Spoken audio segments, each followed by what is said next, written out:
Sa ilang sandali, nanginginig ang kanyang mga daliri habang nagbabantang lalabas ang mga pira-piraso ng alaala. Pamilihan ng bayan, patuloy. Tinitigan ni Ethan ang mga equation sa notebook ni Lila. Mga numero at simbolo ang umiikot sa kanyang isipan, nakakaramdam siya ng kakaibang katiyakan, na para bang nalutas na niya ang mga ito noon. Kumurap-kurap siya, pinatatag ang sarili. Ethan, marahan, halos sa kanyang sarili. Ako alam ko ito. Mabilis siyang nakabawi, ibinalik ang notebook kay Lila na may magalang ng ngiti. Ethan, okay lang ba kung hiramin ko ito ng 1 o 2 araw? Mayroon akong isang kaibigan, isang retiradong propesor na medyo mahusay sa mga ganitong uri ng mga problema. Baka makatulong siya. Tumaas ang isang kilay ni Lila, natuwa at medyo nag-alinlangan. Lila, nakangiti. Sigurado ka, sir.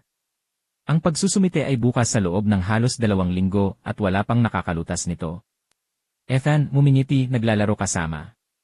Well, ang aking kaibigan ay mahilig sa isang magandang hamon. Wala akong maipapangako, ngunit hihilingin ko sa kanya na tingnan. Nagpalitan ang pag-asa ang mga babae. Malinaw na wala silang ideya kung paano lutasin ang pagtatalaga sa kanilang sarili. Sabi ng isang kaklase.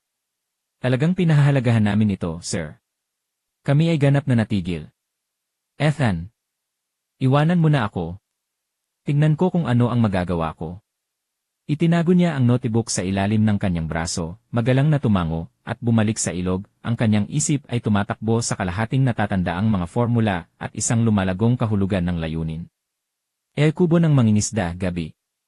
Ang maliit na silid ay dimli ilaw ng isang kumikislap na oil lamp. Nakaupo si Ethan sa isang magaspang na mesang kahoy, nakabukas ang notebook ni Lila sa kanyang harapan. Ang mga pahina ay puno ng mga komplikadong equation at diagram tungkol sa quantum technology at gravitational theory. Nakatitig si Ethan sa mga tanong. Bumibilis ang kanyang paghinga. Ang mga numero at mga simbolo ay tila umiikot at pumipintig sa pahina. Biglang kumislap sa kanyang isipan ang mga kislap ng alaala, mga blueprint, isang kumikinang na sasakyang paghimpapawid, mga siyentipikong nakalab coat. Napahawak siya sa kanyang ulo sa pagitan ng kanyang mga kamay, nanginginig. Namumuo ang pressure, na para bang sasabog na ang isip niya. Kaluskos ang enerhiya sa kanyang imahinasyon, parang nuclear fire at mga bala na tumutusok sa loob ng kanyang bungo. Ethan, pabulong, desperado. Hindi na ano ito. Ang teorya, na matagal nang nakabaon at hindi nalutas, ay sumasabog sa kanyang mga iniisip na parang bomba. Napabuntong hininga siya, na lalaki ang mga mata sa takot at sakit. Parang umiikot ang kwarto. Dahil sa sakal na sigaw, bumagsak si Ethan sa sahig, nahulog ang notebook sa tabi niya. Nakahiga siya doon, walang malay, butil ng pawis sa kanyang noo, pinagmumultuhan ng mga piraso ng buhay na hindi niya maalala. At sinabi niya sa matanda ang totoong nangyari sa kanya na sinundo siya sa dalampasigan habang nangingisda ang matanda. At ito ang bahaging hindi niya alam at dahil dito sa paggising niya ay nahaharap siya sa isang malaking gulo at puno ng pananabik kung paano niya malalaman kung sino talaga ang nag-udyok sa pagkamatay ng kanyang kasamahan sa malaki at modernong laboratorio sa ilalim ng kuweba. Kubo ng mangingisda, umaga. Nakahiga si Ethan sa isang simpleng higaan, maputla at nanginginig. Umupo sa tabi niya ang matandang mangingisda, baka sa mukha niya ang pag-aalala.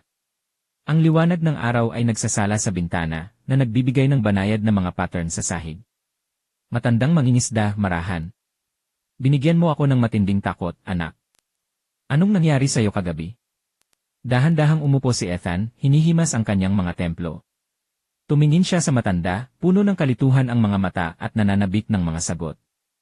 Ethan, nanginginig ang boses. Ako may naalala ako. Hindi lahat, ngunit kumikislap. Mga equation, isang laboratorio, malaki, moderno, nakatago sa ilalim ng kuweba. At may namatay doon. Isang taong pinapahalagahan ko. Ang matandang mangingisda ay matamang nakikinig, tumango para magpatuloy si Ethan.